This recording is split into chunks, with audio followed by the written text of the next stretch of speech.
2012 Honda Odyssey. First thing you need to do is know where the spare is located, and if you'll pull up this carpet, you'll notice that there's the outline of where the spare tire will be. So you just go ahead and pull up the carpet, and then you can see where it's located. There's a handle you can use to lift it up and slide it out. You just lift up and slide it out, and then just go ahead and pull this out.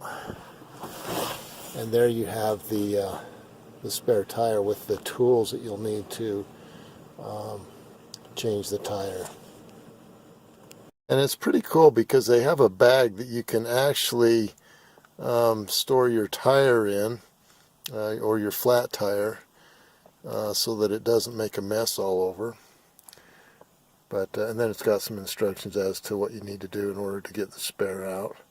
Now there's also the tools that you'll need to jack up your car, and they're located. It's conveniently located just in this little plastic thing.